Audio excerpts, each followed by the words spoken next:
Welcome to One World Countless Story podcast with me, Selena Novello.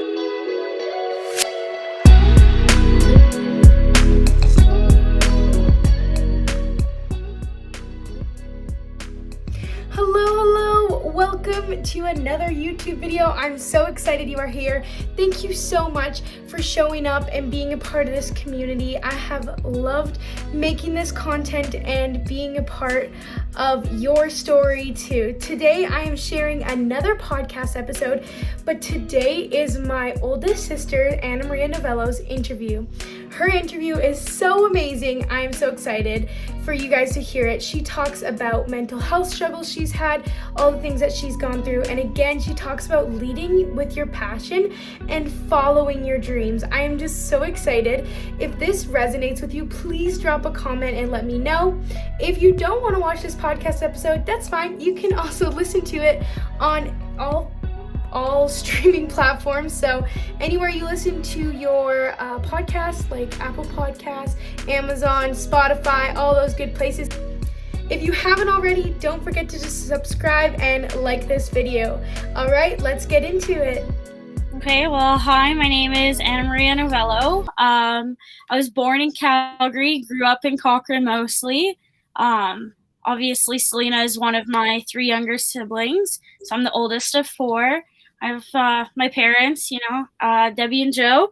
Most of you guys probably, if you've heard the podcast, you have probably met my parents before. They're pretty awesome. That's pretty much my family. And then, so grew up in Cochrane. We had quite a lot of our family around us growing up. Lots in Calgary, lots of cousins, and then the rest sort of grew up like in BC, so not too far away. I would guess some things that are important for people to know about me. I'm currently going to culinary school on and off. COVID sort of played a role in my switching of plans a little bit, but I'm currently in Kelowna doing a work internship here at a restaurant called Old Vines, which is attached to the Quails Gate Vineyard. So I'm working here for the summer. So other important things about me, family is a huge priority to me, and I just sort of love to take care of and be a big part of family and friends, and just working on myself now and prioritizing all of my school and making my passion a priority in everything that I do. Awesome. Thank you for sharing all of that with us.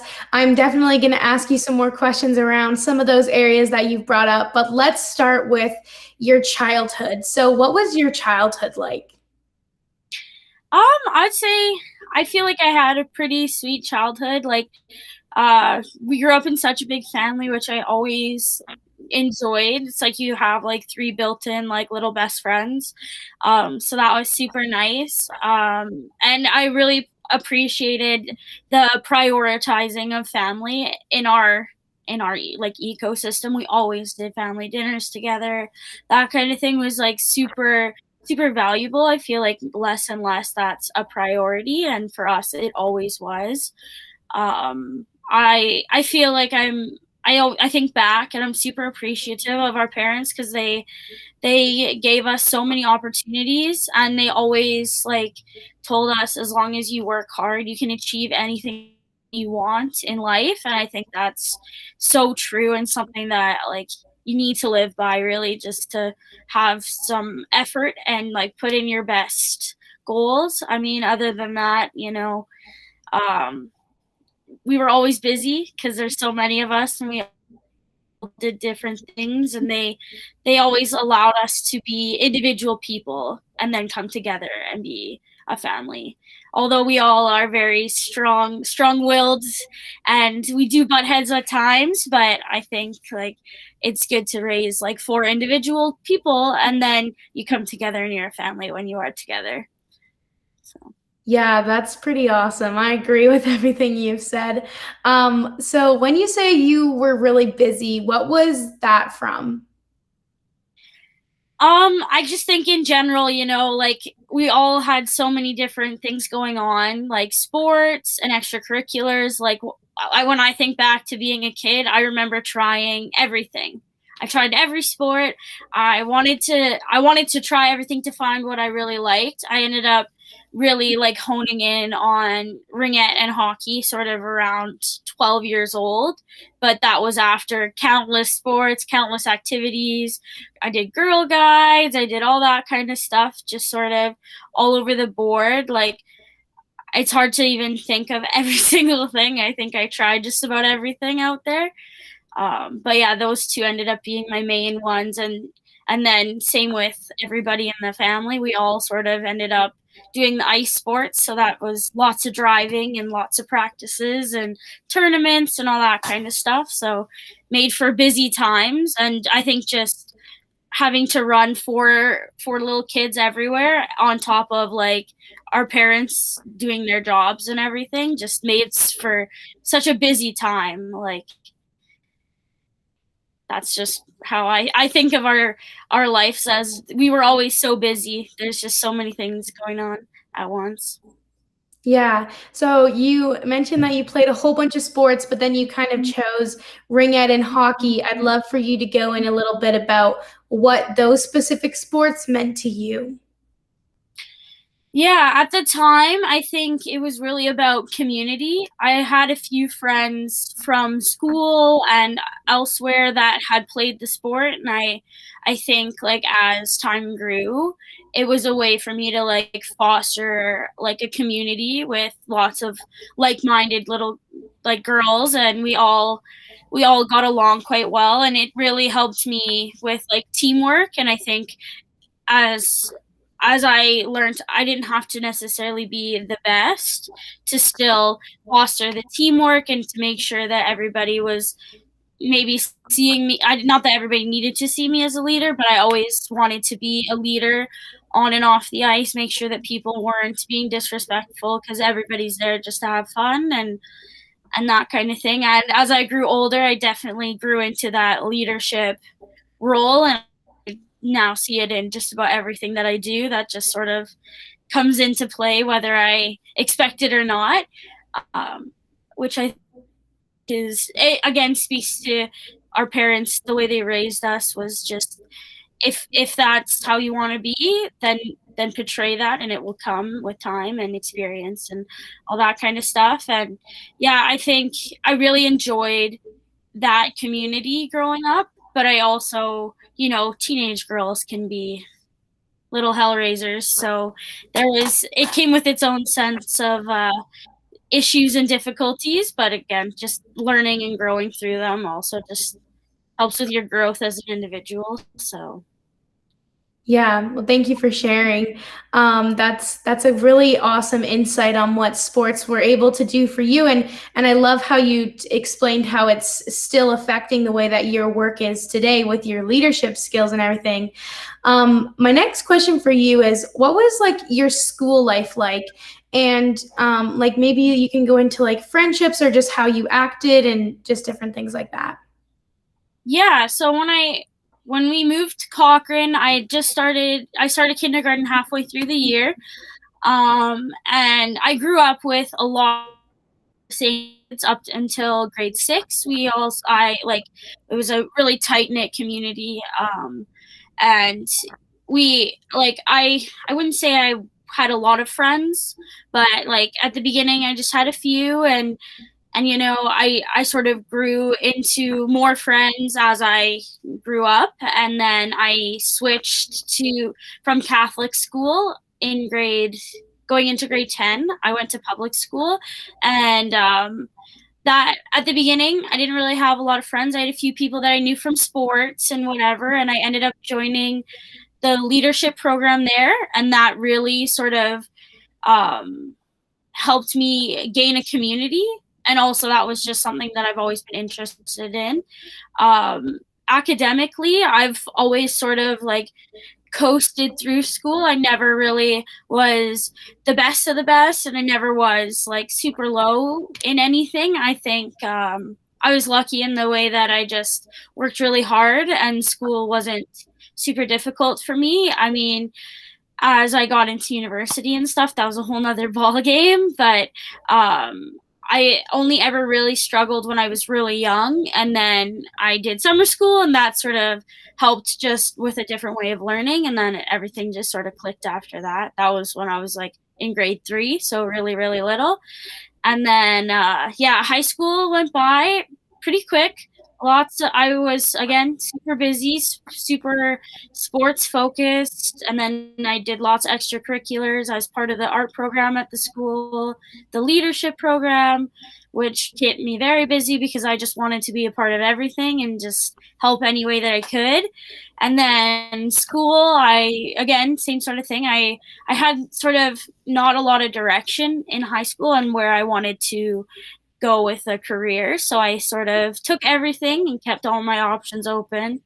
Took all the sciences, took all the maths, took all the anything that I could pretty much get my hands on, I was taking. So it left a lot of doors open, which was good for me because even after I left high school, I think within high school I changed my mind on what I wanted to do 6 times, and I didn't end up in any of those fields as of right now, so that was really interesting, and then, yeah, university, I didn't know what I wanted to do still out of high school, so I thought I'll apply to Calgary, close to home, try to figure out what I wanna do. I applied to Mount Royal University in the open studies program, just sort of clean slate, try a whole bunch of stuff out and see what sticks. And there I still did well in school. I obtained pretty much straight A's throughout my first year of university. So I tried a whole bunch of stuff. I took some English classes, math classes, lots of just like developmental for university, like a writing class. And just so then when I did branch out, I would have like a pretty solid foundation. And with that, in my first semester, I fell in love with forensics. I've always been interested in like crime, like TV shows kind of stuff. I know that's like just from TV, it's not like real life. And so after that, I sort of started having those tough conversations of how can I get into that in the real world realistically. So I looked into a few universities, and most of them were either in the States, if you were really serious about criminology and all the science behind it, or there was one school in Toronto, and you had to have, I think, like a 95% average to get in. And then that was if you could get in at one of the top schools in the East. So I was like, okay, I had to think really hard about that, and I ended up touring with some police officers, just like to see if that was something I would really be interested in. And at the same time, that was in my second semester, so I was trying a few other classes. I tried a nutrition class, and that really struck a chord with me as well, because for anybody who does know me, I've always loved to cook. I've always loved to be in the kitchen, helping with my grandmas, with my mom, with whoever. I love to cook, love the environment of the kitchen. And so when I took that, I found there was a few different programs. So I toured 2 different schools. I toured University of Saskatchewan, and they had 2 different programs that I could have taken, nutrition or food science. And I liked the campus, but it's really cold in Saskatchewan, so that sort of hindered. I was like, maybe, but I'm going to keep my options open. And then I also toured U of A in Edmonton, and they had almost a dual degree in nutrition and food science. So I thought that sort of would hit the 2 areas of my passion, my what I considered my passion at the time. And so I applied, and I ended up getting in. So that was super exciting. And shockingly enough, my mom had told me a year before to apply into the nutrition and food science program. And I said, well, I don't really know if I'll like it, but I'll apply just so then I have like a second option. And of course, she was right. And I ended up going there, and I lived in residence, and I stayed in Edmonton for 2 years, and by far, I would say in my life journey, they were the most difficult, but I also think I persevered through a lot, and like I had a lot of growth in those 2 years. I Mhm. lived in residence for 1 year, and that was difficult.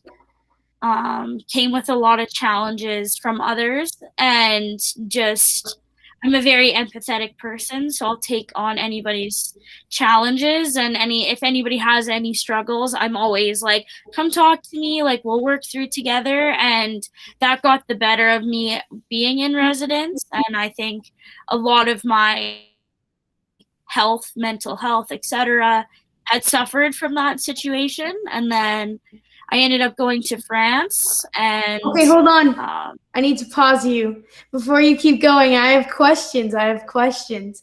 We're getting to the good part though. We're getting to the good part. I was just gonna sort of like do like a brief overview and then go back. But if you want to stop there, Yeah, we no, we definitely gotta can. stop there. It gets better, but we gotta do here. So far, you have done lots of different types of education. But the first question that popped into my head was, what were people telling you when you were graduating? What was like, was there pressure put on you? What was that like?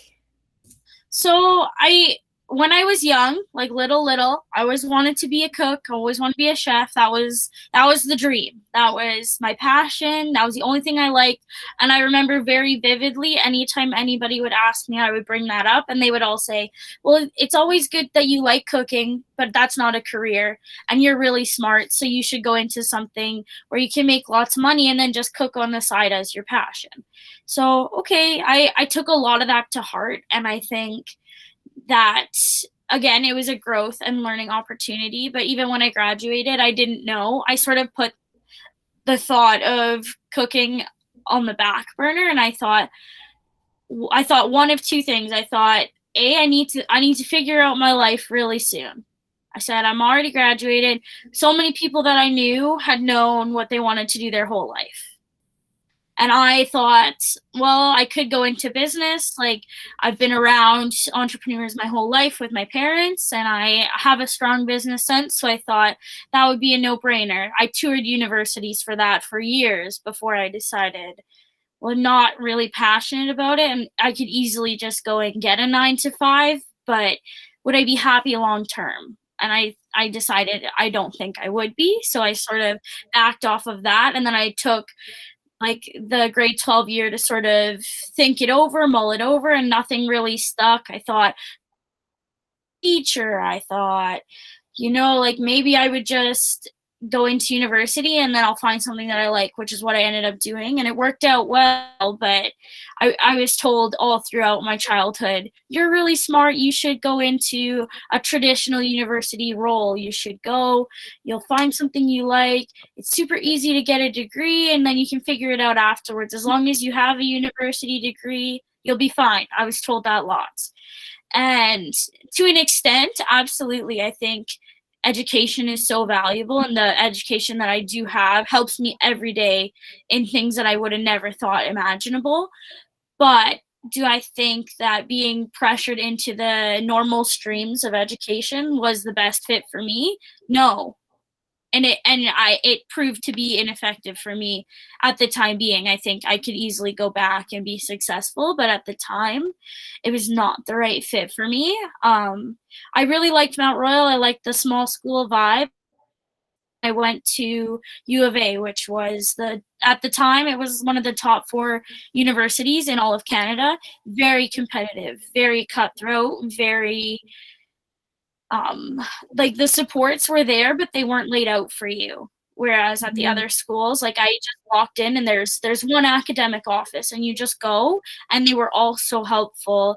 I went to a career counselor. I didn't have to pay for any of these additional services. At U of A lot of them were additional prices, and I paid more for tuition there. So I was like, there's a disconnect here and I'm not understanding why, and I ended up suffering educationally because I didn't know where the resources were, and I didn't want to admit failure either. So I didn't want to go to somebody and say, how do I get these help? How do I get this help? How do I find a tutor? How do I find these people? I didn't want to do it because I didn't want to say I'm not smart enough.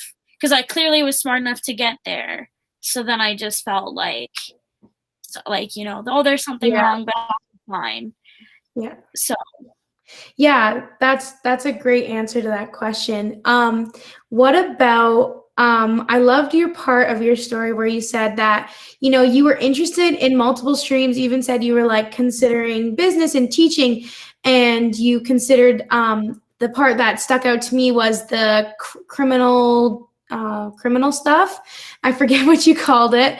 And you were also interested in nutrition and stuff. But the thing that I love is that you weren't just like, here are my interests. No, you went the step further and you shadowed a policeman or lady, whoever you shadowed. You went to open houses, learned more about the programs. So I'd love if you could talk a little bit about your exploring stage, and if you feel that was really a big shift and a really important step in your discovery of what you wanted to do. yeah, I think for me, in any step of the way, I've done a lot of research because I know I'm not a person to take large risks without calculating them first, I would say. So for me, moving away would have been a big risk in any case, like far outside of my realm. Calgary, grew up here. I know Calgary super well. And so to move to Edmonton, to move to Saskatchewan, to move to Toronto, all of those would have been astronomical for me at a 19. I was 18 at the time that I was looking into all these things. So for me, that didn't seem like something to take lightly. So I did my due diligence. Like as you said, I went to a career counselor because I was like, these kind of things, I can't make this decision just with the snap of my fingers overnight. Like it really is something that I have to look into. And even the nutrition for both the schools, I looked into the ratings of the schools, how they offer their education, their housing, the cities in general, what they could offer me. All of those things play such a role in the decision making process. And so many people just go, well, the university's nice and the university's well rated. And I did that too. That's part of the reason why I picked U of A. I thought, well, the campus is beautiful and the rating's super good. So hopefully that would help me with potential jobs later on. But at the same time, I think there's so much more to a smaller school and a smaller environment where you're not just a number to the teachers. That's why I really felt at the big university, when you're one of 300 kids in a class, you're not really like a priority to your teachers. So anyways, that's besides the point. I think for me, again, everything that I did was all about research, and I think that there's so much value in doing that, because you don't want to end up in a situation where, well, now I've paid this much money for school and I don't like the place. Yes, you can transfer, but I transferred and some of my classes didn't transfer and I still stayed in province. So that also plays a factor of like, oh, part of me was like, well, if I would have just gone straight there, like things would have been so much easier, but that wasn't my journey either. So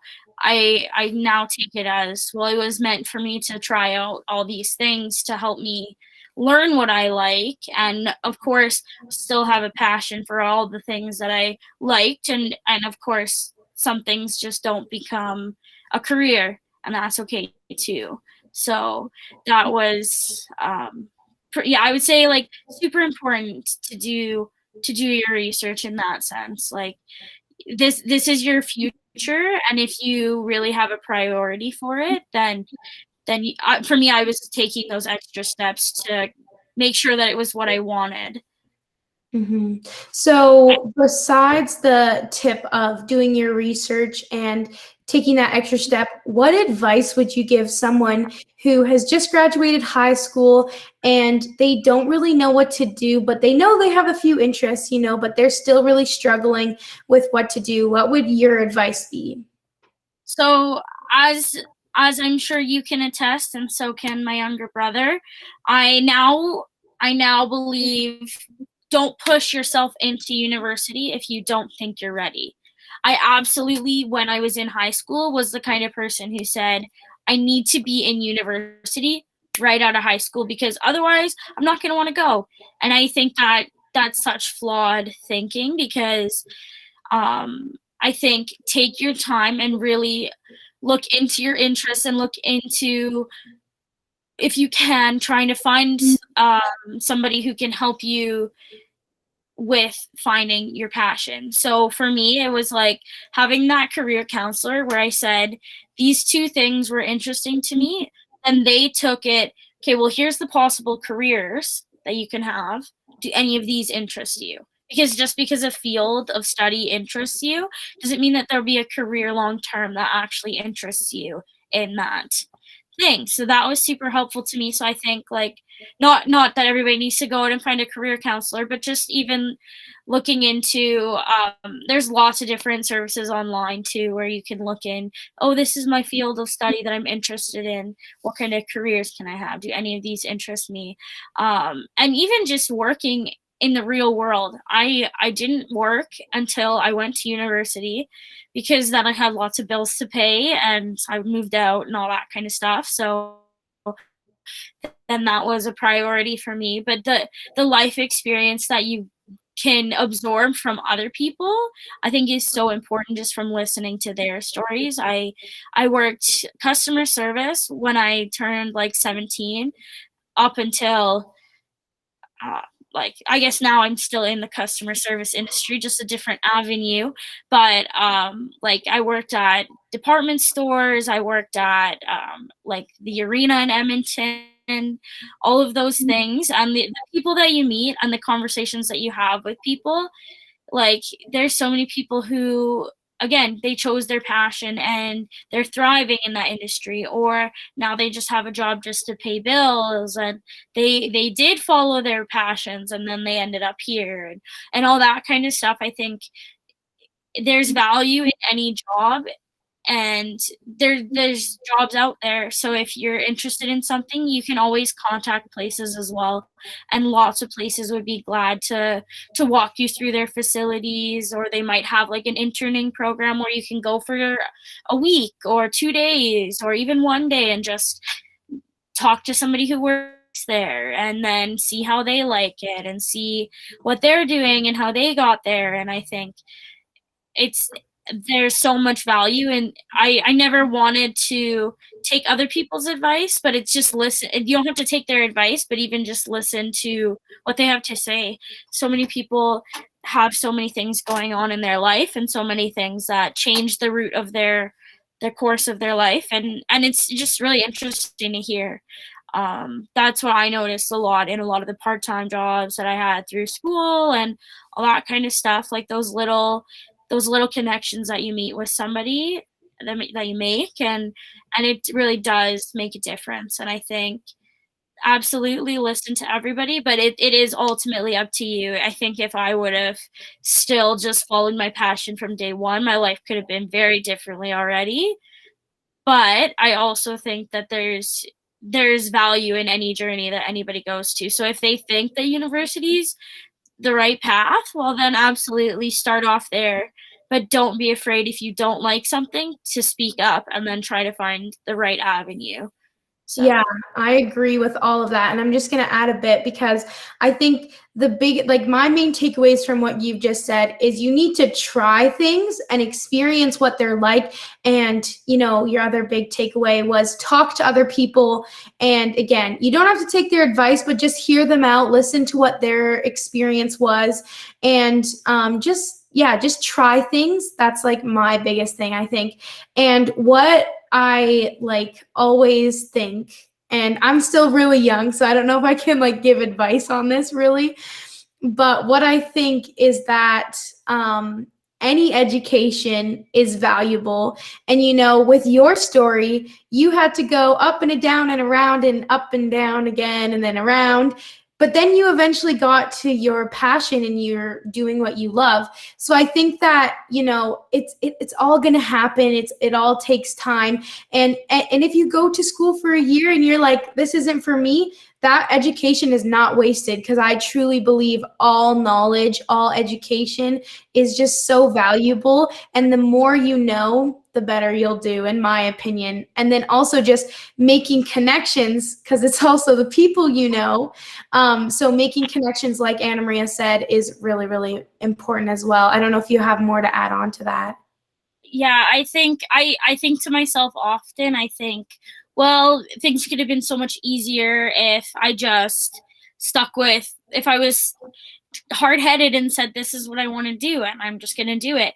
But I also think, like you said, like any education is not a waste. Like every day I use the skills that I learned in university in a way that somebody else might not know how to at my current jobs, at my previous jobs. And just like you have a different work ethic in university than you do in a trade school setting as well. Like me coming from the basis of a regular university, I think gave me so much of an advantage moving on, and like to have a career in an area where everything's very hands-on, absolutely that's valuable, but to have those other skills help me in the areas of like communication to other people, in leadership, in teamwork, which is huge in my industry, and a lot of people don't value that and don't have that experience. And I think yeah, like as I said, the little things that I remember from university, a lot of it's not the stuff that I thought I would.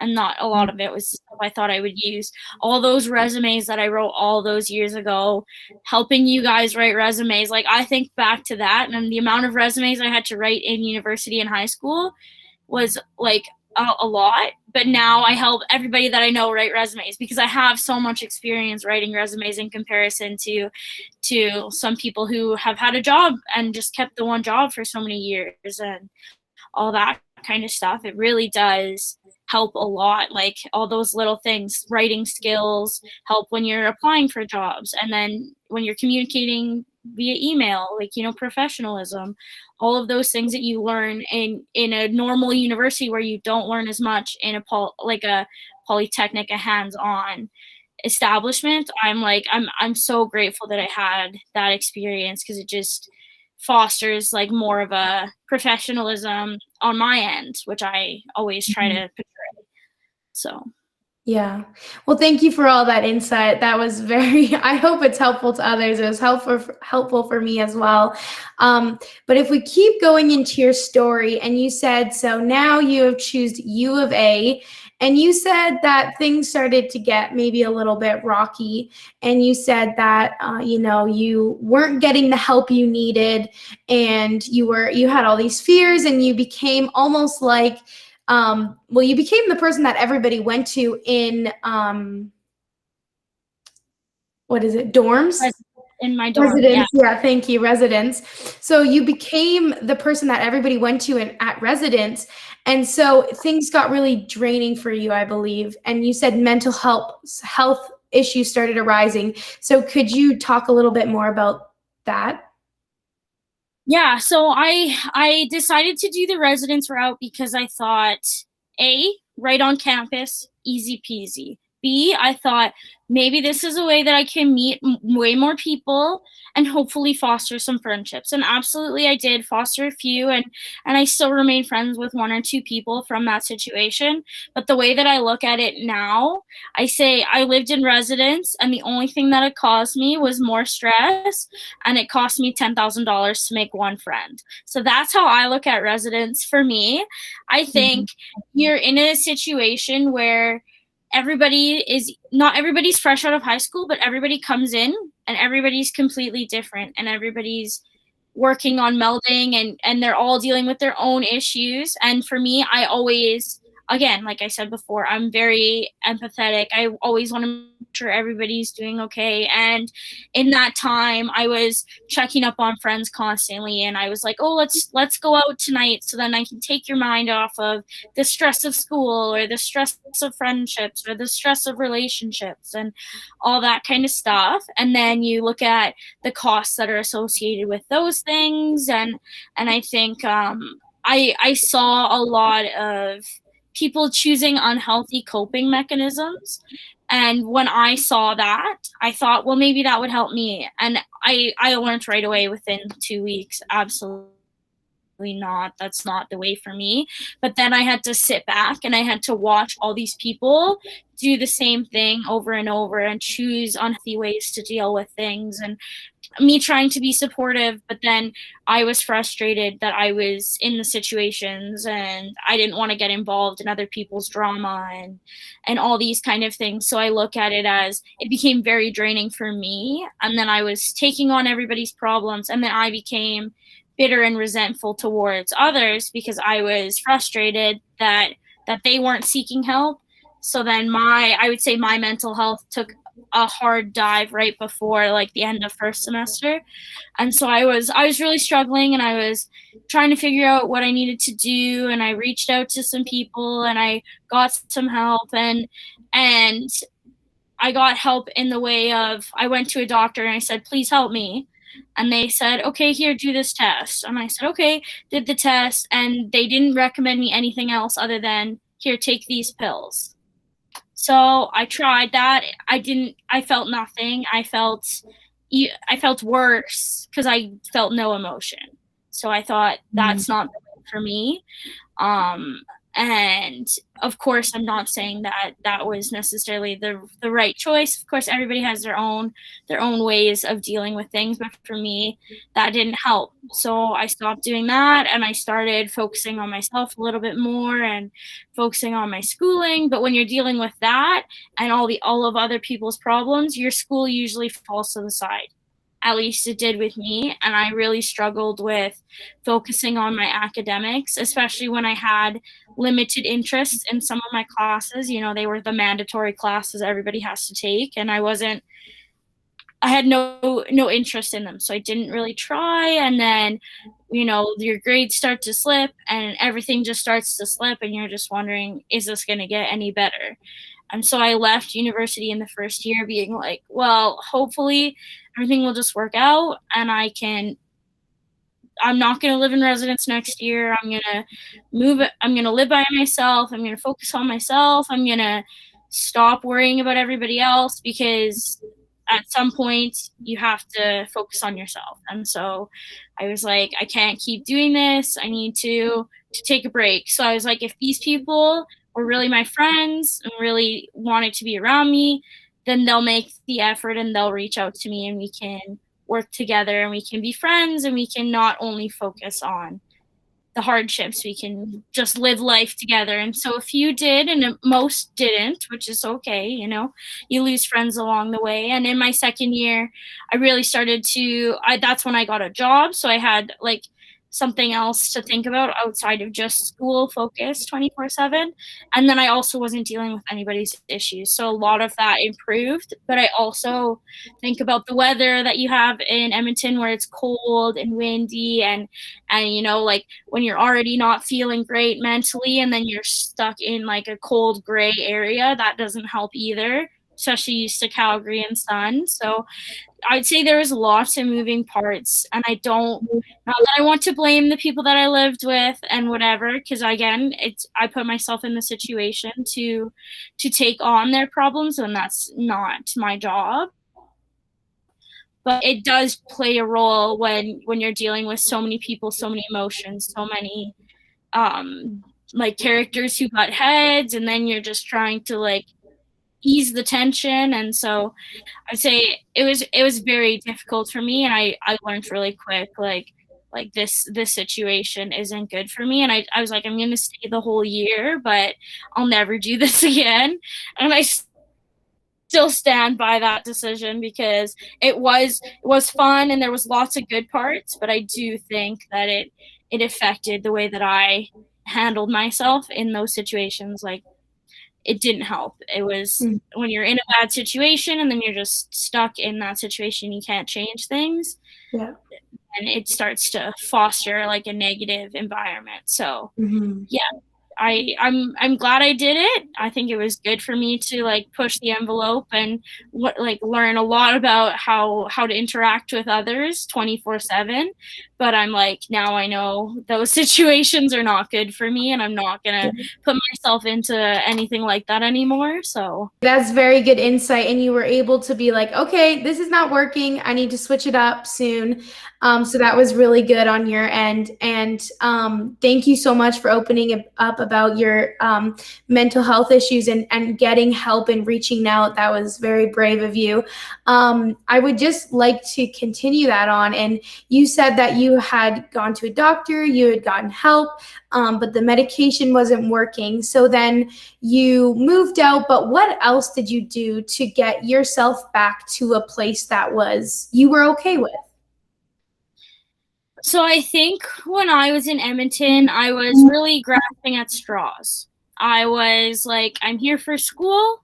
I'm going to do school. I'm going to just do little things of self-care and just try to keep my head above water, basically. I never really dealt with anything. And then with the stress and anxiety that I felt with school and schooling not going well, it built up and built up. And so as school went on, I went to go see advisors and I went to say, hey, I need help. I need to know where I can find this, where I can find that. And I found my advisors compared to Mount Royal. Again, I only went to 2 places. So I had one extreme to the next, and I was just told, well, look it up on the website. You'll be able to find it. And the other place was like, here, let me tell you. It's right here. You can go. I set you up an appointment.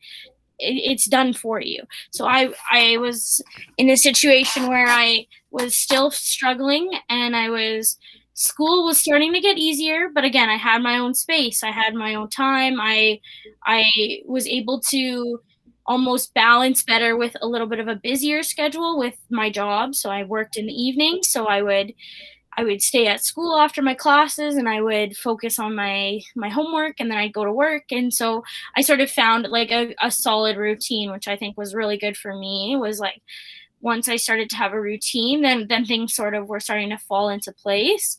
But I think it's all about like I'm not one to prioritize myself in most situations, but in that situation I looked at it as this is do or die now. So if I don't prioritize myself, something's going to happen and I'm not going to be taking care of myself.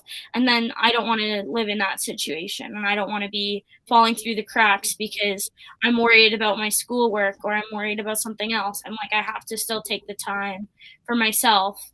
So yeah, I would say I think a lot of students struggle with the stress and the anxiety of school and letting that take over instead of focusing on themselves. But at some point, you hit a wall, and you're like, I have to do something for myself. And I think routine was super important for me, and then also making time for my family and friends, even though I was so far away.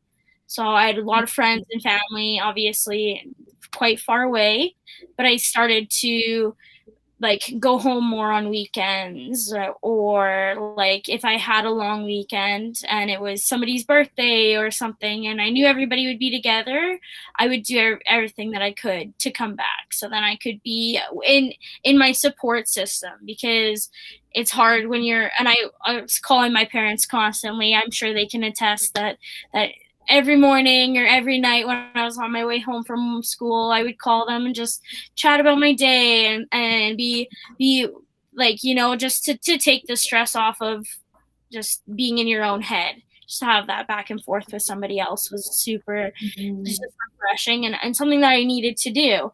So it's just finding that support system for you, and it can be friends. I had quite a few friends when I was in Edmonton that I relied on heavily. We would spend evenings together, afternoons, weekends, whenever we could. Oh, let's go to Value Village, let's grocery shop together, whatever we can do, and just spend a little bit of time together, and just not be thinking about school or the major stressors in our life, and just have fun. And we went to IKEA a lot, and just things you don't need to do but are nice to just like take the stress off and just like have fun. So that was big for me. Those few things, I would say. Yeah, I think a lot of things that you brought up were so brilliant. in you taking the first step and asking for help. Maybe you didn't always get it the way that you were used to it, but you still asked for help. And then the biggest thing again was like your support system. Like you really have to surround yourself with people that are uplifting. And I can attest to calling my parents all the time. It really helps me as well. So I just like so many similarities between us. But yeah, so Almost like we're sisters, hey? yeah, exactly. It's just it's so inspiring, and it's so incredible to see how you were like, okay, this is what's going on, but let's try to find the joy in all of this chaos, and let's try to, and like you said, it gets to a breaking point, and so you had to start taking care of yourself. And usually you want to try to get to that before it gets to the breaking point, but more times than often, that's what ends up happening. But as long as you maintain it afterwards, that's where the rewards will keep coming in after that. My question that just popped in my head randomly was, how did your family respond to some of your decisions of, moving out of the dorms and, some of the things that you had done? What was your family like? So I would say there's lots of different emotions in general. So when I moved into dorms, we're like, absolutely, everybody was like, do it, it's so fun, it'll be so great. And I didn't want to be like, I didn't want to disappoint anybody and be like, I don't like this situation, it's not working out.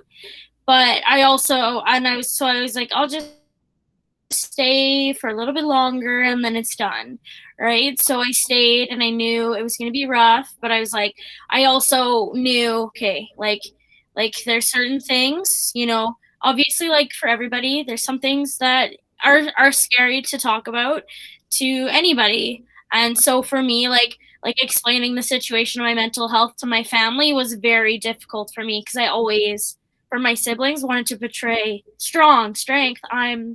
I got it all together. I don't need help from anybody. I can handle everything. And so that was super hard for me to ask for help and to be like, this isn't working out and I need somebody to help me. And so um sorry, I'm getting a little bit emotional. It's okay. Um yeah, so telling my family about that was like, I think I told my parents first, and then I didn't really tell my siblings until I was out of that situation, because I was like, I still Mhm. wanted to appear with some assembly of like, my life is still kind of together, even though some parts are in shambles, and that's okay too, right? Like, I think now I look at it and I'm like, it's so important to communicate to everybody, because you never know who could be in a similar situation and be afraid to ask for help. Mhm. So now I look at it as like, again, it was all learning for me, because being the oldest, you do have to learn just by experiencing whatever happens to you. And so yeah, I told my parents, and they were supportive, and they knew I had to do what I had to do for me, and we just sort of like worked through it in the best way that I could. And as I took different steps, I realized, again, like everything, you take one step one way and it's not working, so then you try another way and you try different things. And that's what I did. And I found, for me, usually being around my support system, everything's a lot better. Anytime I move away, things can be more difficult because you don't have your normal support. So when you're in those stressful situations, you don't have the common, oh, well, it's okay, because you go home and you have your family and you have somebody to talk to about your day and you have these things. So like, even for me now, being in Kelowna, it's very different versus like when I was at home and I'd have a rough day at work, but I'd come home and I'd see my dog and I'd see my Mhm. parents sitting on the couch watching TV, and I'd just get to decompress and not be worried about work. And Mhm. so, anyways, it is always difficult to have that kind of conversation with anybody, and I think you can't put pressure on anybody to understand, but you can hope that they'll listen, and still they're not going to judge you for doing what you need to do. Everybody does things that you might not understand, but you are still supportive because you love them. So that would be my biggest advice is even if it's a tough conversation to have, it's better to have it than to be sitting and letting that weigh on you as well. So Yeah, I remember me and you, when you told me about all this, we were driving home from Edmonton for some reason together. I don't know how that ended up happening, but we were driving home from Edmonton. So that's a 3-hour drive. And let me tell you, we did not stop talking for 1 minute. And I was just so honored that you had opened up. And coming from your younger siblings, as you said, you wanted to be this super strong, which you were. And I thought you were even stronger for communicating and telling and explaining what you had gone through. And it was just like, I felt so honored that you would open up to me and share that part of your life with me. I felt so special because I was like, I just think that's it was such a big step for you as well, because I know that you wanted to keep this almost like perfection persona and you didn't want to disappoint anyone. And I think that that was never a thing that was present, at least for me. But I know that I've learned so much from you. Like, it's crazy. And I'm happy. No, I'm not happy, but I'm grateful that I've been able to learn through some of your challenges as well to make my choices. I'm very much like you with it. I'm empathetic. I'm empathetic, and I want to make sure that everyone's okay. And so I knew, okay, well, if Annamaria really struggled in residence, I am my own person, but I have a feeling that I will also struggle there because we are very similar in that way. So I just think that everything you have said so far, like, thank you so much for opening up about it and talking like your honest truth, just because I know how much it'll help others and it has helped me.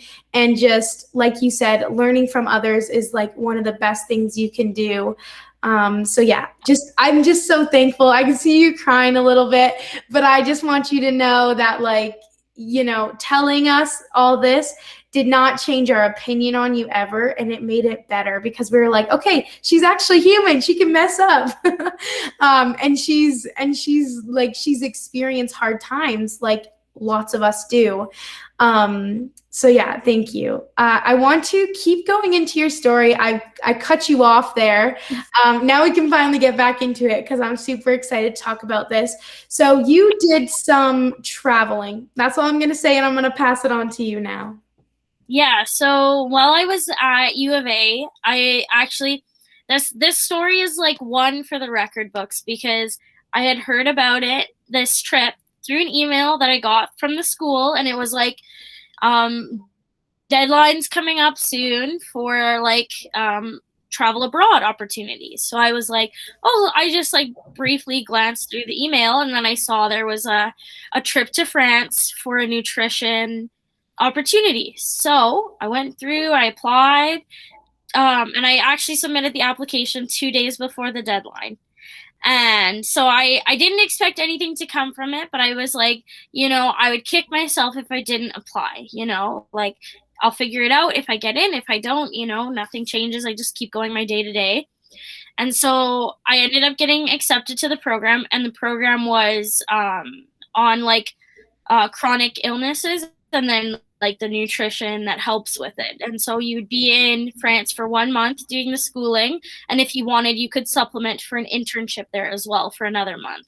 So I was like, okay, like I woke up in the morning and I checked my email and I got accepted. So I called my mom right away and was like, hey mom, guess what? I got accepted into this thing. So that was like super fun.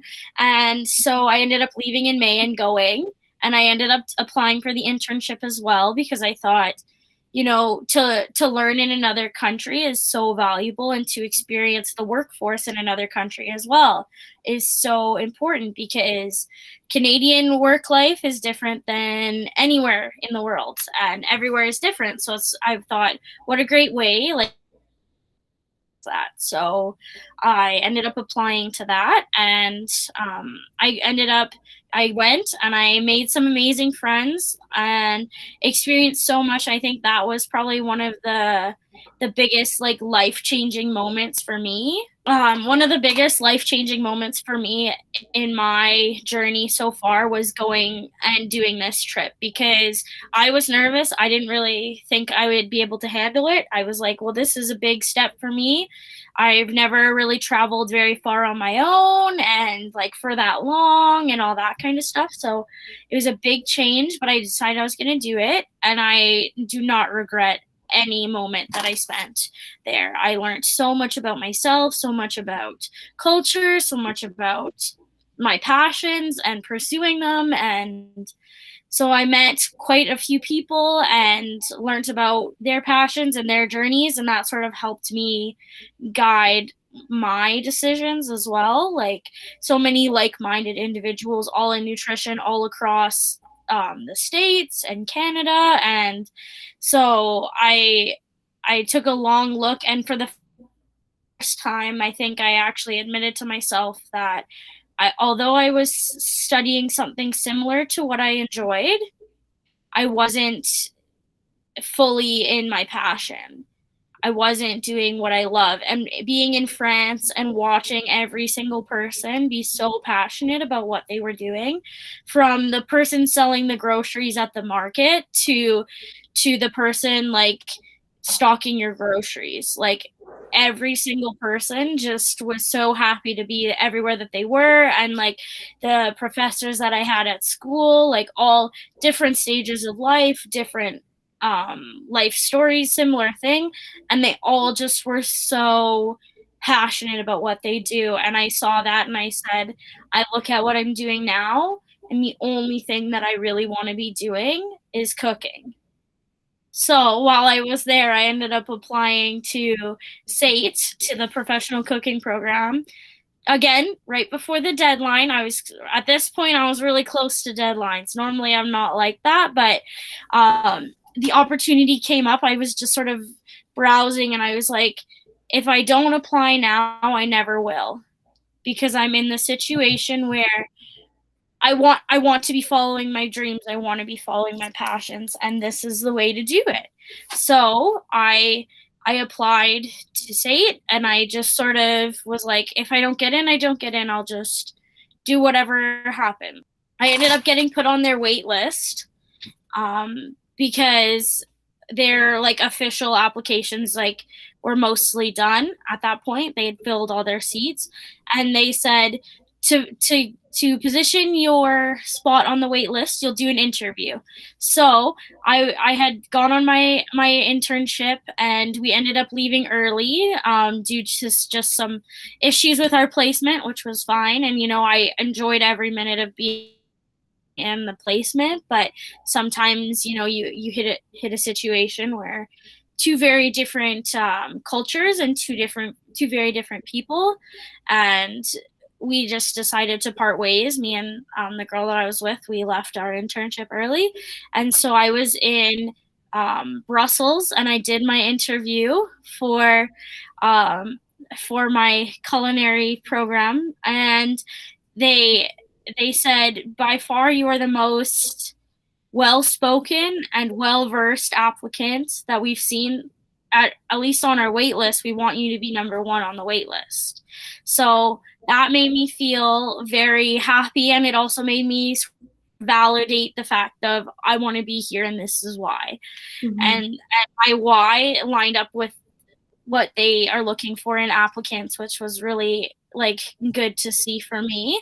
And so I ended up getting in, and I was with my brother. We were flying from I believe it was Milan to Amsterdam. We were at the airport, and I got the email. So I called my mom. I said, hey mom, I need you to transfer some money over to SATE so that I can go there when I get back in the fall. And my mom and my dad go, are you sure this is what you want to do? And I said, this is the only thing that I want to do now. And I know this is going to be really hard, and this is going to cause a lot of sacrifice for me moving forward, but this is it. This is what I want to do, and I'm just going to do it. And they said, okay, we'll support you no matter what. And they sent the money, and by far it was the best decision that I've ever made. Traveling around Europe really made me realize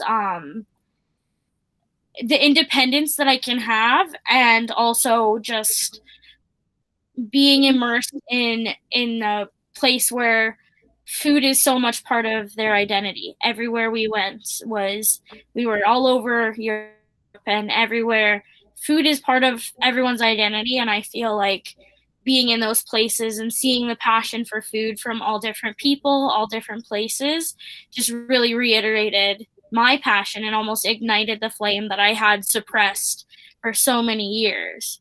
And I think that, like, if I hadn't have gone there, my life could be very different right now. So I really am so glad that I had that opportunity and was able to grow through that.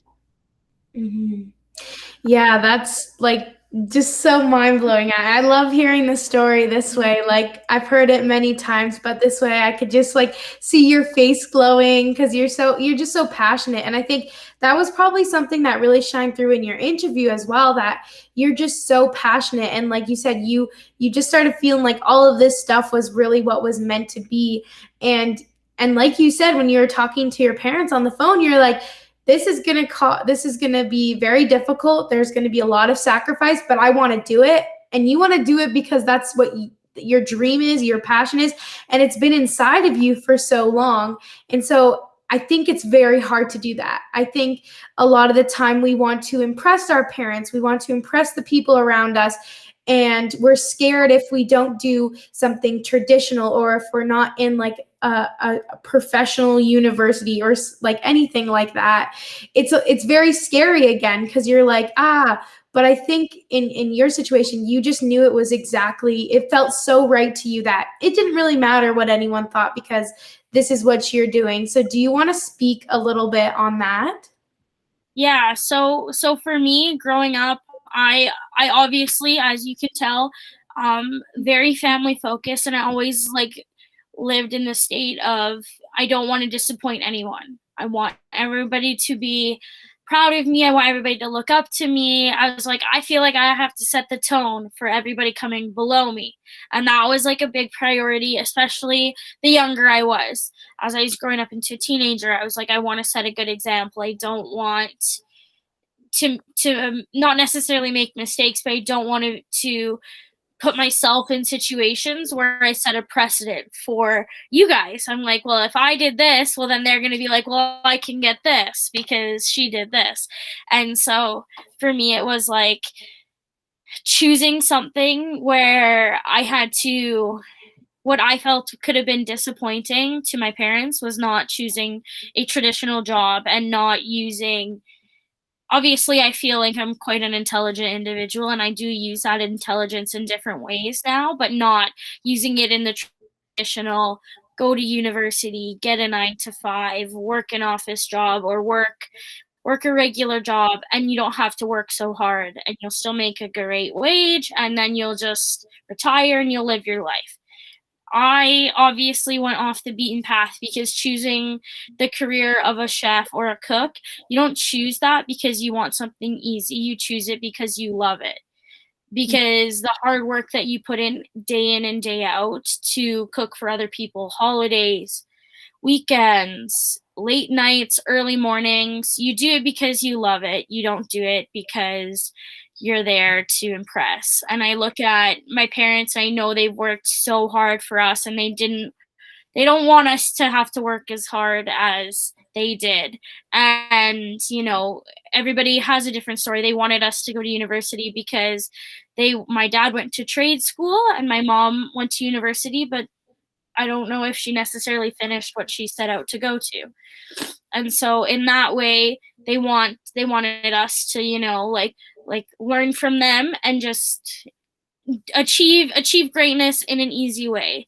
And But I that's the hard. also, I'm going to jump in because I think that what they thought would be successful and what they thought would be this like great perfect thing was going to school, because I think a belief is that you have to go to school, you have to have a degree, but it's changed so much these days that like anything goes really at this point. Well, Um, and there is, again, like we said before, there is value in education, mhm, absolutely, but you don't have to go to like a regular university. There's trade schools, there's like condensed programs, there's short courses for just one specific thing that might be better suited for people, and people just don't know because the the things that you're taught in high school is you graduate, you go to university, you get a job. yeah. I always went to the tours for SATE, and I always toured the culinary program, but I never thought it would be a reality for me. I always just thought, "Maybe one day," like, once I started going to university, I was like, "Well, I'll work a regular job, and then maybe one day I'll open a restaurant, like, after I've had a career." But realistically speaking, why wait and go through a whole 'nother thing that you might be passionate about, but you might not be, and instead of just going into what you already know that you love, and and the work, my parents used to say this all the time, and I really I believe this statement so much. It's, if you work hard and you love what you do, the money will come. You don't have to You don't have to choose the best program, the highest anything. If you love what you do and you work hard and you give it your all, money will come, success will come. Whatever you feel is success for you will come. It's all about your happiness and you choosing what's best for you. And again, not necessarily what I thought I would be doing right now, Like, I never thought that this reality would be possible for me, and I work so hard every day, and I think, well, what's the point? And then I think about all the hardships, all the fight that I took to get here, and I think everything is worth it. It's so worth it for me to be in a situation where I get to cook every day, and I get to be in the kitchen, and I get to do what I love, and I get to to watch people eat the food that I helped create and hear them say this was one of the best meals they've ever had. These kind of things are what fuels me to keep going every day in the situations where it is hard, and I think about the fight that I had to have, and throughout my entire life I thought, these situations would never be possible for me, cooking in a kitchen, living this kind of life. I never thought. I thought I'll just pick an office job, and it'll work out, and then maybe one day when I have money I can open a restaurant, and then we can go from there, right? And I think, again, so much value in pursuing what you want and not having a, well, maybe one day. Let the one day be now. I Mic think drop. Mic drop. that's Oh my gosh. that's that's my input on that, because I think I absolutely wanted to impress my parents, and that was my goal. I always wanted them to be proud of me, but sometimes you have to make yourself proud too. You have to do what you wanna do. I literally like love everything you're saying. I like when you're talking, I was like, it's like if not now, then when, right? And like everything you that just came out of your mouth was like pure gold in my opinion. So I'm not even gonna comment on that because it was perfect the way you said it was so perfect. And I think if more people lived their life that way, we would have a much happier society and a much happier world as a whole in general. So yeah, that was perfect. So if we keep going along your story, so you applied to SATE, you got into SATE, you're traveling Europe with Mario, our brother, living your best life. You get back, you go to culinary school, and there's some ups and downs, obviously, with efforts where you're really passionate, and some people are just there because they're just there because they had to pick something to go to school with. And then COVID hits. So Yeah. tell me about that and the impact of COVID on your career. Yeah, so obviously I was still in culinary school when COVID hit. I was 2 months away from my first, year being done. So we had to switch to fully online learning, and obviously being a very hands-on program with no online inclination, it was very difficult. Everybody was doing the best that they could. You know, some people were living by themselves, so they couldn't cook every day. Some people didn't have a traditional kitchen, so they couldn't cook every day. There's lots of different challenges that I saw from my classmates, from my teachers explaining to us, like, sort of how we were going to do it. And then I had also, in February, I had already found an internship where I'm working currently, actually. I was supposed to go last summer. So I had set my internship and I had signed the paperwork with them, I think maybe 2 days before our school was shut down for COVID. So they had come to a trade show that we were having for like new hires. So the tons of different establishments would come and we could go and tour around the booths. And so I just needed the chef to sign the paperwork. So I went, I met them, I shook their hands, I said hello, I can't wait to come this summer. And then 2 weeks later, it was like the apocalypse, like the world shut down. And so I had to do probably some of the hardest things that I've ever done and put everything on hold and let everything be put up to chance. I am not a put up to chance kind of person. I am a planner. If I can plan out my entire life right now, I would, because I like to know what's going on from, like, I don't like to just leave things to chance. So I was waiting and I reached out to my internship and I was doing my classes and I said, hi, like, I completely understand that there's a lot going on in the world, a lot going on for your restaurant. Is there any inclination as to what will be happening in the next few months? I'm supposed to come out in a month and a half. If if it needs to be pushed back, I'm completely understanding to that. Hopefully we can make something work. And they reached out to me and they said, as of right now, BC was in a stricter lockdown than Alberta was. So they were like, we don't know yet. Hopefully by the time you're meant to come, we'll know something. And then I got an email a few weeks later saying, actually, we'll know in June. And then a few weeks later, they said, actually, we're not going to be able to take any interns.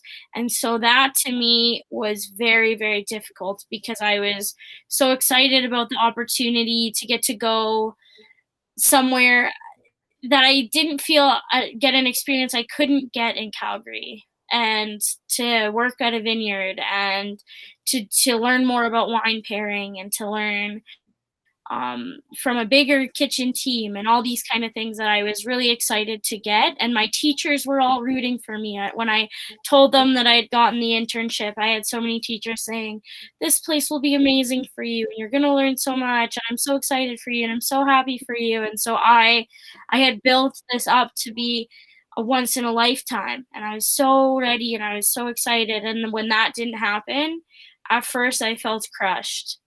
And then my next thought was, okay, what next?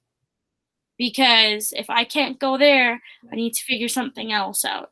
So I had found a few other jobs, and for my career, I would say COVID did affect it in a lot of different ways because I decided not to go back to schooling and do partial online. I wanted to go and do hands-on. I felt this is what I came here for. I want to learn right in front of the chefs. I want to learn the customer service aspect. I want to learn serving properly and making sure that I understand the entire concept of the kitchen, not just here's your plate of food, servers can deal with it now, because I feel like it's so important to learn all the different aspects. And so I put schooling on hold and decided to just work wherever I could. And I did quite a few different jobs in different areas. I worked at a bakery and a sandwich deli shop. I worked at a bar for a month, and I worked at a more fine dining establishment in Calgary. And so, as I say to everybody, every experience that I had I learned something, usually stuff that I wasn't expecting to learn. whether it was a kitchen skill or not, something that I learned there will add value later on, or if not, if it hasn't already added value to the things that I do every day. And so I'm like, COVID absolutely halted a lot of my plans, but it also taught me so many valuable things on you have to let life also play itself out, because you can plan, but things aren't gonna always go to plan. And so now I'm just sort of like trying to let myself relax and let myself enjoy the steps that I'm in now instead of worrying about what's happening next. Enjoy where you're at, do what you're doing, focus on that instead of next step, next step, next step. And so it's taught me that kind of patience and that resting and that focusing on one thing at a time, which I don't think I ever really prioritize. I'm always worrying about what's happening tomorrow, what's happening 2 weeks from now, what's happening. I always want to know what's going on. I need to Yeah. plan. So it's really taught me a lesson in slowing down, and just some things are out of your control, and as you can fight and plead to let it be in your control, but it won't be. So just some things you just have to live with and like grow with in that way. Yeah, I think like everything was like a building block. I think that was like the word that you were trying to see. COVID dealt you a real crappy hand. Like, we can acknowledge it was pretty crappy. You did not get to finish your first year of schooling, like you had said.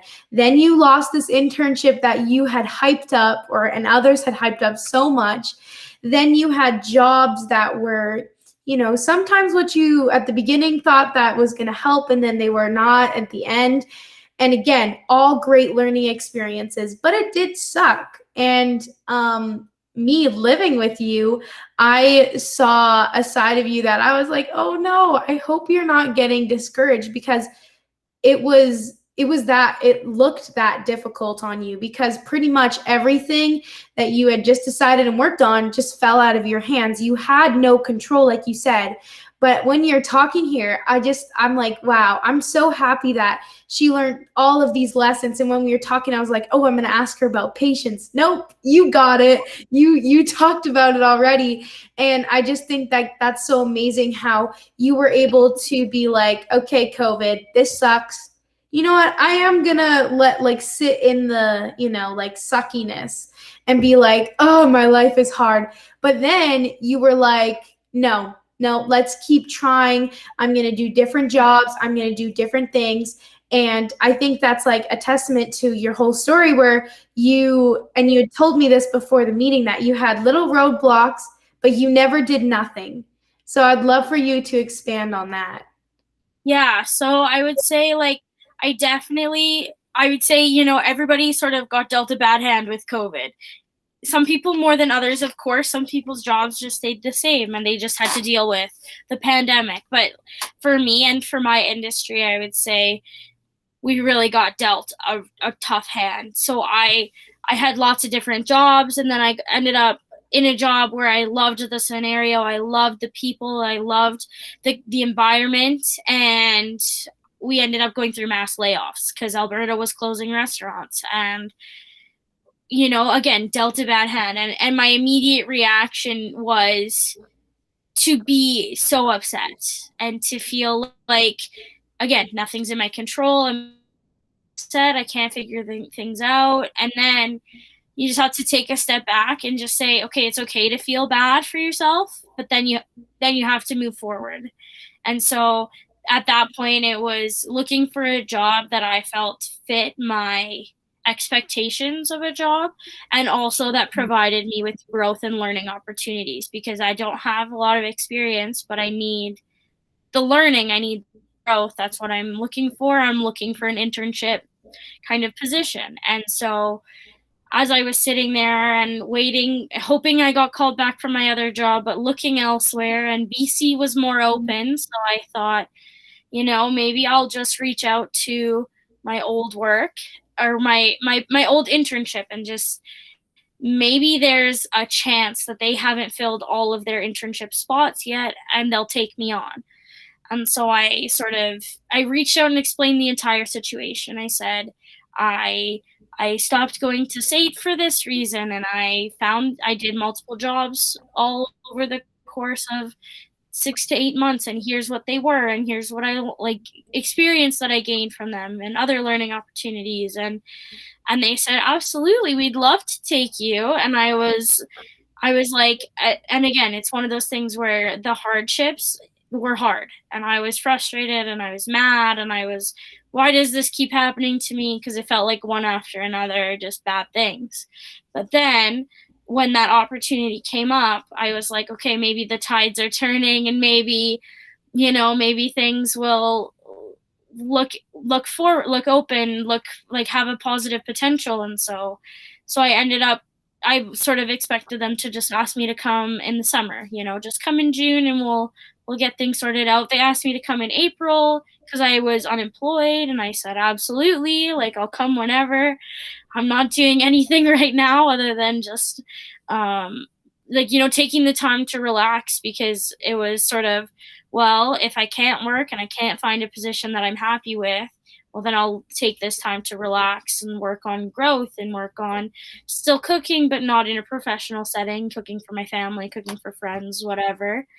And so it was, it was a lot. It was difficult for me. And then, I was like, okay, I'm gonna just take this opportunity as it comes, and so I ended up moving to Kelowna, and here we are now. I'm in Kelowna still, enjoying the summer, and doing again in a work situation where I thought I would never be, and growing every day and dealing with different issues every day and things that I didn't expect to overcome. I'm here. I'm doing them. I'm growing in ways, again, that I never thought would be possible out of an internship position, and I'm Mm. loving it. So Tell us where you're taking your interview from right now.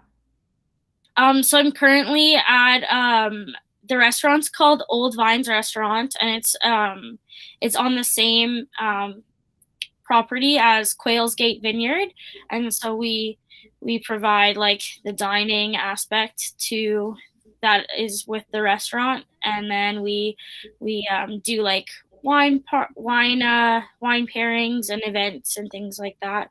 Right now, I'm currently I'm not super high up in the company or anything, but when I started compared to now, and I look at the nervous individual, and I was like, hopefully I'll just make it out of the summer alive and just gain some good experiences.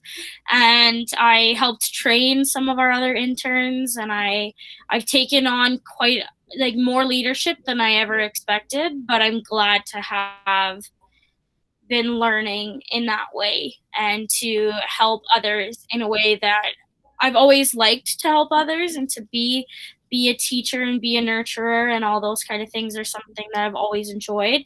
But to do it in a culinary setting, and for my company to have so much trust in me to take on such a big role with minimal experience, I feel very blessed to have that opportunity and to just sort of prove my growth to them and to show how much I can do. I've been really enjoying that. That's awesome. And right now, where are you staying in Kelowna? I'm currently living in our family trailer. Um, I I decided to not living in staff housing because I thought it would be a similar situation to residents, and I didn't want to put myself back in a situation where A, I would be caring for others more than myself, and B, I couldn't focus on why I was here. Because for me, I'm here to work, I'm here to grow, I'm here to learn, and then other than that, I always prioritize my rest and my relaxation. And when you live with 6 to 10 other people, it can be very difficult for that. And so I decided this was an option, and I looked into it, and I found an amazing property that would let me park the trailer, and here I am just living it up in the trailer. That's why it's so dark in here, because the sun's going down. I didn't turn on a light before we started. But yeah, no, it's been a great experience. I've been loving the trailer life and the little RV life. I feel like I could be famous on Instagram from this little life that I'm living here. Yeah, that's so awesome and fun. Yeah, you'd probably be TikTok famous by now, for sure. I just wanted you to throw that in there because that's kind of just like a fun little thing. But yeah, so yeah, you're working in this job. You're, I think throughout your whole journey, one thing that I've really heard is that, there's some bigger hurdles and then there's some little hurdles. So you finally get over the big one, you get to the place where you wanted to be, for example, this job. And then all of a sudden, it's like, psych, we're going to throw more challenges. But again, your whole attitude towards everything with I'm growing and I'm learning so much through each experience is going to serve you so well and keep you up ahead of the game, I think, because you're not going to get stuck in that, like, oh, I just keep getting hit and I can't work in this environment, but it's really like, oh, I'm learning how to work with different types of people.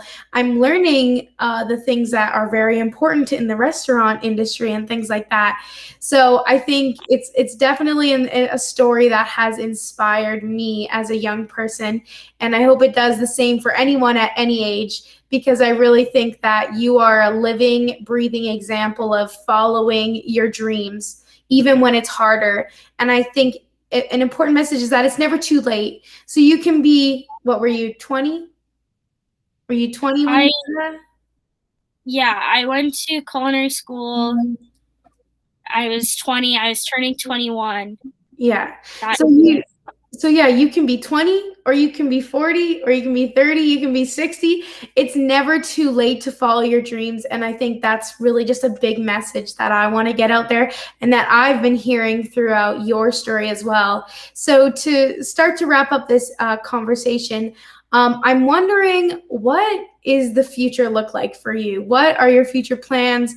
And yeah, I'm just really excited to hear what you have to say about Um, yeah, that's a big one. I think things for me, every step of the way, they change a little bit. They shape and mold sort of the way that I see my life going and my potential future career looking. And I think for me right now, I look at prioritizing again the growth, the learning, the gaining the experience that I want so that one day whatever opportunities come my way, I can face them head on. So it. what I hope is to continue working in the restaurant industry and potentially owning my own. But I also have the passion for teaching and providing that kind of a service. So I've been looking into how I could become an educator at a polytechnic like state where I go now, or providing like a service where you can teach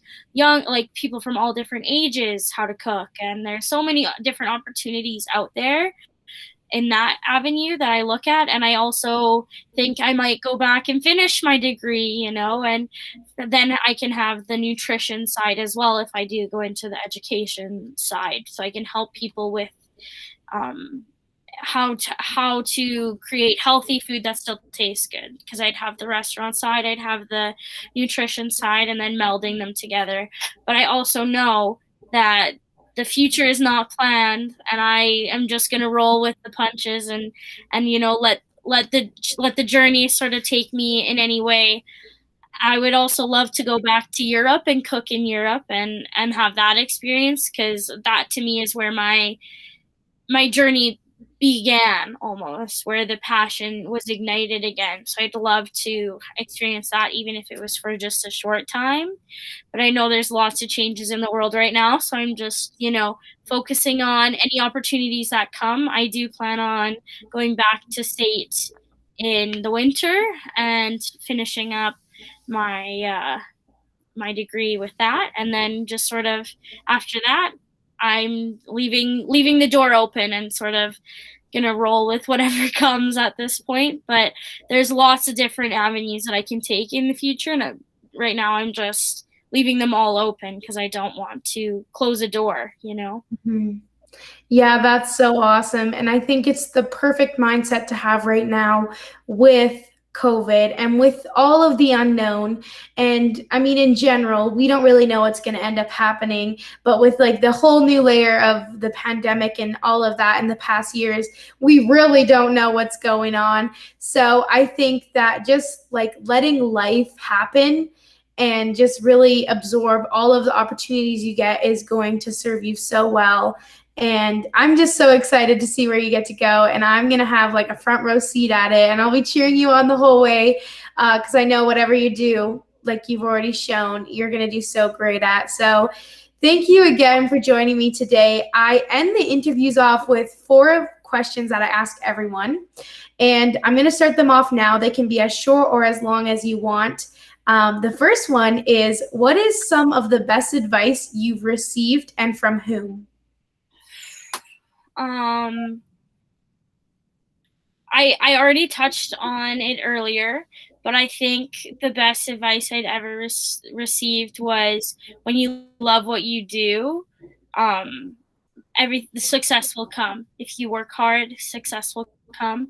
From my parents, they taught us from a very young age, if you work hard, you do your work, then you will get rewarded. And I think that to me is like one of the best things that I've ever, like the best advice that I've ever heard. But I've also received a lot of good advice from different chefs, and I think the biggest thing is communication is super important in every industry, and um, making sure that you're in a situation where you're going to succeed, that you're going to see growth, you're going to see yourself succeeding, and that if you feel stuck and you don't see any more growth, then it might be time to move on to a new opportunity. And I think that's also super important, not to get stale in what you're doing. Awesome. I love that. Okay, next question. What is the worst advice you've received? I think the worst advice I ever received was, don't go into cooking because it's not an actual career. Because it absolutely is, and I hear this all the time. Well, it's not like what it's portrayed as on TV. I already know that.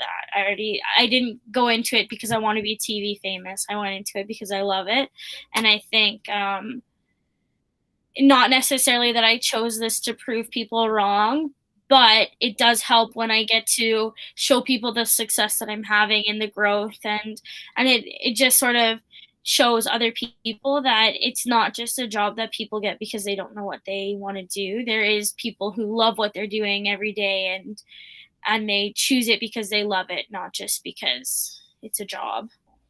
Love that answer. I actually like you did that so perfectly. So some people have had some trouble with answering that one, but I'm just like you were like, here we go, let's roll with it. So thank you. Okay. The next question is, what advice would you give your younger self or someone in the younger generation? I know you've touched on some stuff already in this interview, but if you can go outside of that, that would be incredible. I think the most important thing I would tell my younger self or anybody else is, do what you want to do for yourself. Um, as important as it is to have a support system and want to do things for others, you're only going to succeed at your peak when you're doing things for you. You're not doing things for others, and you're not just trying to, like, of course it's great when you get to prove other people wrong and you get to do what you love, but if you're doing what you love, that's the most important thing. And I think um, doing the hard things when they're hard, and doing the easy things when they're hard too. Like, you have to do hard things to see growth. And I think a lot of people don't want to hear that. People just want to choose the easy way out, but sometimes you have to do the hardest things in your life, and you see the most growth, and you see the most true self when you're in those hard situations. Mm-hmm. That's amazing advice. All right, the last question, and I have this one as the last question on purpose, and I love ending it this way. It's so inspiring to hear this question because it's something that's very simple, but something that's so important. And I ask all of the listeners to ask yourself this today as well. What are you grateful for? And the question that I have for you is, what are you most grateful for in your life? I think I'm grateful for a lot of things. I'm most grateful for my support system, my family and my friends who have stuck by me through so much. And I'm also so grateful for myself because without being a strong and hard-willed individual, like I don't think I would be where I am today and moving forward where I will go. Yeah. That remind me of that like one little like meme thing that's like, I'd like to thank me for being me. Yeah. Like that's something like Gracie, our little sister, like she says it all the time now. It's stuck in my head. But like that's that's Well, what it's so true because, like everybody lives their life differently and goes through life differently, but without like you have to be happy in your own decisions to live your life. You don't want to be thinking what if or if I would have done this, right? Like you're here now, you're doing this, love what you're doing and everything will fall into place. Yeah, and not only that, it's also just like you're the only one who's going to get you out of bed in the morning. You're the only one who's going to make you do the hard things. You're the only one who's going to push yourself maybe to, push yourself outside of your comfort zone or do things that you wouldn't usually do. You're the only one who's going to do that for you. So I just love that you're grateful for all those things. And I agree. I would have said the exact same thing, like family, so important. And I think we should just take this opportunity to shout out our parents because, I mean, I'm sitting here and I'm thinking, wow, they've done a pretty good job in raising two pretty amazing individuals. I mean, I don't know if this is tooting our horn or their horn, but I just think that without them throughout my own journey, I don't know where I would be because they have been a rock in so many situations, and I feel like it's very similar for you. So just a big shout out to them for sure. Yeah, I feel like the support that they've provided for all four of us has just been amazing, and to watch everybody grow up. And as the oldest, sometimes I feel like I get to watch you guys grow up too, and it's just so amazing to see everything. And I think, yeah, all the time I just think, well, when I look at other people, I think our parents did a pretty good job at raising us because we all turned out to be pretty awesome. So Yeah. Yeah, I agree. Well, that's a wrap for us for tonight. Thank you so much again for sharing all of your insight. And, I mean, you were so wise and you have just given so much in this interview. I didn't even have to like ask you, I didn't have to keep digging. You were like, this is the lesson I learned from this. So this was a very fun interview for me. And I've loved being able to hear it again and just some of the different things like what you're planning on is in the future, because we haven't talked about that and we haven't talked in a while about certain things like that. So it's really cool, even though we're sisters and I know a lot of what happened, but I try to like take, pretend I didn't, pretend like I don't actually like live with you for most of my life. But I think it was so fun. And this is definitely a unique interview. And just all the advice that you gave is just so inspiring. I think I said like 4 times, but I just can't get it enough because no matter what you have done, you have given it your all and you have pivoted when needed and kept going. And you've made it through some very crappy stuff with COVID, like we've discussed. And something that may be even harder is following your dreams. So I just thank you so much again for coming and showing and doing so well and being so open with us tonight. thank you for hosting, as usual. Thank you for making me talk about stuff that I usually don't talk to everybody about. It's so important to find an avenue to share because so many people are so afraid to talk about the hard stuff, myself included, and it's nice to put that out there. And hopefully, even if this helps one person, that's what it's all about. So what an amazing interview. Thank you so much, Annamaria, for being so vulnerable and opening up your heart to all the people around you and everyone who listened to it. I hope that it helped you so much. If you have a story, please reach out to me. You can message me here or on Instagram, Facebook, TikTok, all the places, as I'd love to help you share your story with the world. All right, that's it for now. Have a great day. Bye.